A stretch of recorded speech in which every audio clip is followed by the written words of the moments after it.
Olá, humanoides! Tudo bem com vocês? Estamos começando mais um Diário do Capitão, hoje com a presença especial de Ricardo. Tudo bem, Ricardo? Tá, tudo bem, tudo E bem. com o Fernando Afonso. Tudo bem, Fê? Fala, galera. Hoje nós vamos falar sobre o cara da Marinha que falou sobre a frota que apareceu em Star Trek Picard. Que são todas naves iguais e ele falou que tem lógica. E hoje eu vou pedir, depois da introdução para o Ricardo falar um pouquinho sobre isso, a gente vai dar o nosso argumento.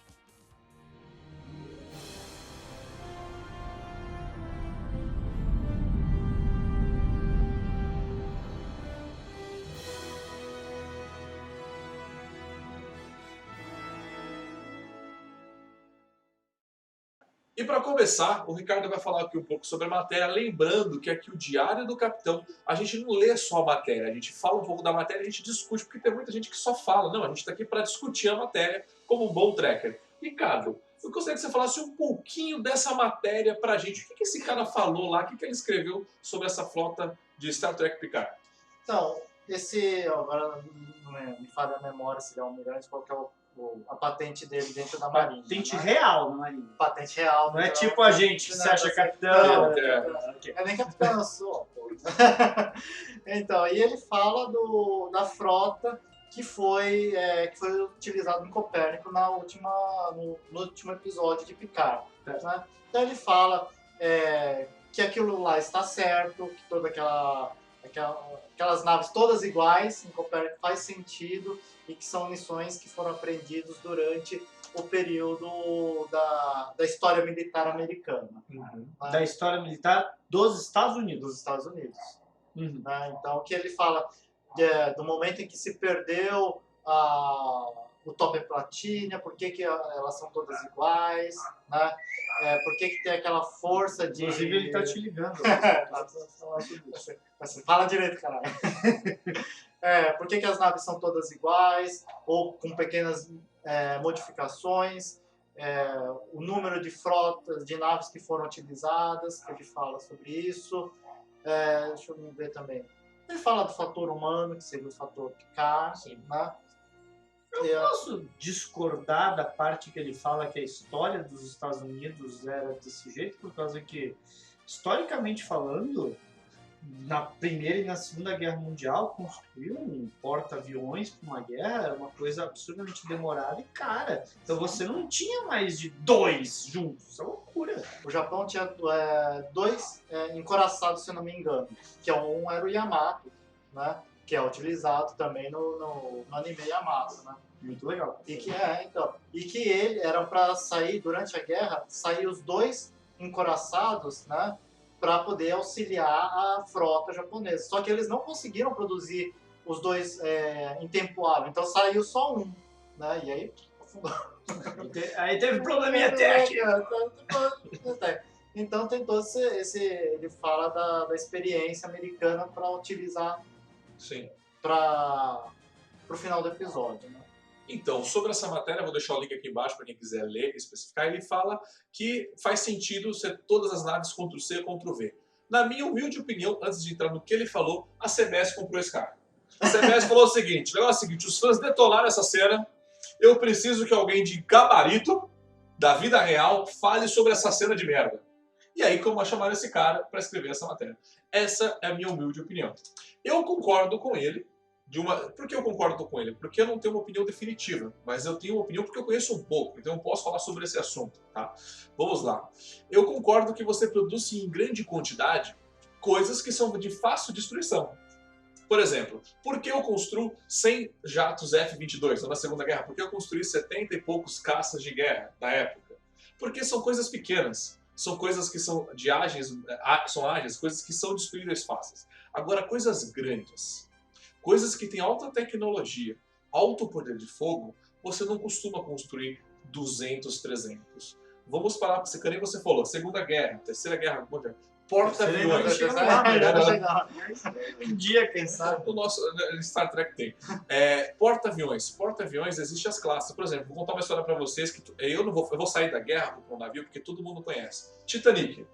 Alguém sabe a classe do Titanic? A classe afundou. A classe afunda. Não. Pô, coisa errada de brincar. Ou a gente morre, cara. Não pode brincar com isso. O Titanic, a classe do Titanic, era o Olympic. O Titanic foi o segundo de produção, não foi o primeiro. Teve o primeiro, teve o Titanic segundo, o Titanic afundou. SS Olympic? Exatamente. Imagino eu. Era esse. Aí você teve o terceiro. O Titanic foi o único que afundou. Os outros dois chegaram a lutar na Primeira Guerra Mundial. E por que eu falei nisso? O Titanic classe Olympic foram construídos 3. O porta-aviões USS Enterprise, o primeiro, foram construídos 3 também. E é isso que eu falo. A Primeira Guerra Mundial. Oi? O porta-aviões do Isso, primeiro, isso, né? isso, Porque isso. teve outro. Não, você tem, até hoje você tem porta-aviões do Sim, sim, USS Enterprise. Ele aparece no filme, vermelho, né? No turno vermelho. Ele aparece até hoje. Normalmente, no porta-aviões Enterprise são sempre os maiores. Eles sempre tentam, quando é um classe de porta-aviões diferentes, eles colocam normalmente o porta-aviões Enterprise. Mas o que eu quero dizer é o seguinte, quando são embarcações, coisas grandes, não tem grande produção. Destroyers. Você também não tem 200 mil destroyers. E aí vamos pro que a gente já falou. Lá nós tínhamos uma frota de naves da Federação. E você tem tudo nave igual? A gente sabe que isso nunca existiu. Por exemplo, se existe uma frota de ataque hoje no Brasil, onde a OTAN vai atacar, lembra? A OTAN ia atacar tal lugar com Eu acho uma que esquadra. hoje no Brasil a gente tem um porta-aviões, mas posso Não tem estar mais, errado. já está desativado. Ah, Já está desativado. coitado do Minas Gerais. Mas quando lembra da OTAN ia fazer uma missão, o que você tinha? Você tinha um porta-aviões, que era o líder, lá você tinha 3 almirantes. Você tinha depois o quê? Você tinha mais 3, 4 destroyers em volta deles, depois você tinha mais 3 fragatas, depois você tinha mais 2 scouts, Scout. e e depois você tinha mais um cargueiro, ficava sempre de longe, que era para abastecer. Pra quem não sabe, o porta-aviões, quando ele tem que ser abastecido a cada 2 dias. Então, assim, é complicada a coisa. Então, você tem o quê? Uma variedade. Por quê? Numa guerra, você ganha pela diversidade. Então, assim, eu não vou dar uma opinião técnica Definitiva. no momento, tá? Depois a gente fala disso. Nunca foi mostrado no universo de Estrelas, tirando na série clássica, por quê? Porque na série clássica eles não tinham o mínimo dinheiro. Então, quando você via 4, 5 naves de aprisionamento, era o mesmo modelo, que eles tinham um, que era a Enterprise, certo? Fotografada várias vezes pelo canal. Depois que saiu da série clássica, nova geração, Jeep, coisa, eles sempre diversificavam os modelos de naves. Então foi estabelecido no universo das Estrelas que depois da série clássica se diversificou. E quando veio a Enterprise, antes da série clássica também era diversificado. E ó, quando a gente viu mais de 2 naves em tela ao mesmo tempo, foi no episódio, tá? O Ultimate Computer lá, que tem um computador M5, que era jogos de guerra, então estavam jogando só os cruzadores. Então também essa lógica não é. Então se você se ater à lógica do universo das Estrelas, uma frota é composto de todas as naves que tem aí, bro. Bota elas. Sim. Eu não vou ficar escolhendo, tem uma missão muito foda, então eu vou fazer o seguinte, vou ficar escolhendo bem assim. Não, todo mundo que tá no quadrante vai. É assim que funcionava. Até aí, vamos sair do mundo ficcional, vamos pro mundo real. Eu nunca vi uma foto de mais de 3 portas-aviões juntos, sem um monte de outras coisas juntos. Não atracado. Atracado não vale. Se você, Fernando, olha aqui atracado. Não, isso não vale. Eu tô falando no meio do oceano, andando. Eu nunca vi mais de 3 porta-aviões. Você nunca pode ter 3 porta-aviões juntos, porque senão é muito poder junto no mesmo ambiente. Sim, você fica perdido, né? Então. A força naval já foi pro espaço, né? Literalmente, porque você deslocou muita gente muito. Assim, vamos deixar muito. Aquilo que a gente vê em Star Trek tá errado. Quando, por exemplo, o Voyager vai desbravar o coisa sozinho. Isso jamais ia acontecer. Você ia mandar uma frotinha. E não ia ser uma frotinha de Voyager. Ia ser vários tipos de nave que a gente já estava falando. Assim, certo? Agora, ok, o cruzador da Enterprise tinha tudo junto, babá. Beleza. Ainda assim, Deep Space Nine foi genial em mostrar os caças indo na frente. E aí agora manda os caras fechar o cerco. Deep Space Nine foi perfeito nisso. E lembrando do Picard, a gente sabe que teve aquele Ctrl-C, Ctrl-V, porque era corte de custos. A gente sabe disso. Por que a gente sabe disso? Eu quero você, aí eu desafio você a me dar um print daquela cena com o nome de alguma nave. Vamos lá. E se aquele cara americano, por que eu brinquei que ele foi comprado pela CBS? Porque se ele fosse um cara da Marinha mesmo, sabe o que ele ia falar? Um navio, uma embarcação, não importa qual ela seja, pode ser você foi lá e comprou um navio. Sabe o que está escrito gigante na lateral dela? O nome? O nome dela, você entendeu? Não tinha nem o nome na nave capitânia que era no Hiker Tower. Exato. Uma coisa que existe é o nome daquela bagaça. E por que você... Mas é que não passaram o nome pros caras. Não deu tempo, né? E você sabe por que o nome de uma embarcação tem tudo quanto é coisa dentro dela? Por causa que tem um marketing? Não, porque se uma embarcação, por exemplo, eu estou dentro da USS Enterprise, ou porta-aviões, e o porta-aviões ele afunda, por que tudo tem o nome dele? Pra vocês. Porque os destroços eu vou pegar, é o Enterprise, entendeu? Olha, achei o Enterprise que afundou aqui, eu sou os destroços. Por isso o nome e o número de série é tão importante, está escrito gigante num casco. Porque já foi mostrado Enterprise. Tá lá voando aquele pedaço da nave, né? E tá lá escrito o quê? USS 17, alguma coisa. Isso é importante. Mas, eu vou falar uma coisa. Eu não me incomodo com a cena, desde que você concorde com a gente que isso foi um corte de custos. Sim. Séries têm orçamento limitado. Sim. A série clássica tinha orçamento limitado, fazia. E eu aceito isso, eu sei disso. Não me dê desculpa, assume. Veste a camisa, ó. Eu tô usando uma camisa de Picard. Não tô? Tá. Porque eu tô vestindo a camisa falando, ó. O orçamento era limitado, não era Discovery que tinha 8 minutos. Exato. Simples assim. O que custa falar isso, né? Assume. Por causa que, se fosse assim, se essa é a lógica, por que a Batalha das Estrelas Binárias, segundo episódio de Discovery, é um monte de navezinha diferente? Exato. Olha, pegou um ponto bem Ué, específico. não é a mesma galera que fez aqui e fez ali. Por que que aqui, que eu sei que reportadamente eu tinha 8 milhões de episódio de lá, que eles não falam o orçamento, não tinha? Por quê? E ó, não tem problema. Assume. Eu não tenho dinheiro infinito. Eu preciso fazer a história funcionar, isso não é importante. Ó, gente, vocês estão se apegando, vocês têm que lembrar que você é uma série de televisão, o dinheiro acabou. Não, vocês querem justificar que eles estavam certos e não que eles cortaram custos. Não precisa. E o maior ponto fraco de uma frota de naves ser a mesma é o seguinte, é justamente aquela nave ter um ponto fraco. E a partir do momento que eu descubro o ponto fraco de uma nave, eu sei da frota. De todas De todas elas. Aí você consegue destruir. Então, assim, pra mim ali foi muito errado contratar esse cara justamente pra justificar esse corte de orçamento. Tá? Porque pela história naval, a história de qualquer país, de qualquer coisa naval, você tem o que ser justificado. Avião, por exemplo. Você já viu como que é um ataque bombardeio, por exemplo? Alguém já viu, por exemplo, como que é? Normalmente você tem 3 bombardeios, falei errado, né? E você tem o quê? Você tem mais o quê? 50 caças. Porque é o objetivo da missão, você tem essa diferença. Eles têm que proteger o bombardeiro porque ele é lento. Então, eu vou dar um exemplo meio bom, tá? Tinha um filme chamado Ducks, né? Sim. Os patos, sei lá, o raio. Tinha um cara que toda vez que ele jogava, ele acertava o gol. Só que ele era um tanto quanto frágil.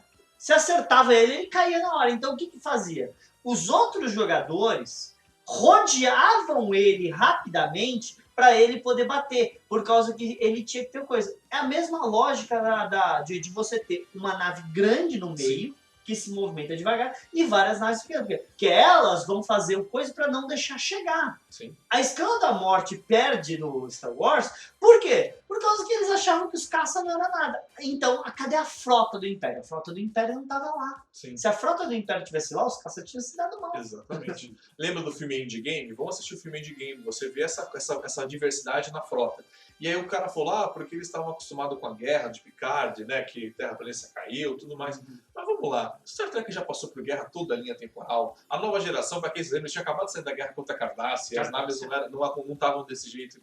Então, assim, falta aí essa diversidade. Para mim, essa justificativa dele não me convenceu. Porque até hoje que eu estudo, você nunca tem uma única nave, tipo, monstro e um monte. Não, você tem a diversidade para conseguir combater qualquer tipo de inimigo. Eu posso só mais uma crítica a essa cena? Mais uma crítica. Você sabe o que são 200 naves estelares da Federação? A gente conversou sobre isso.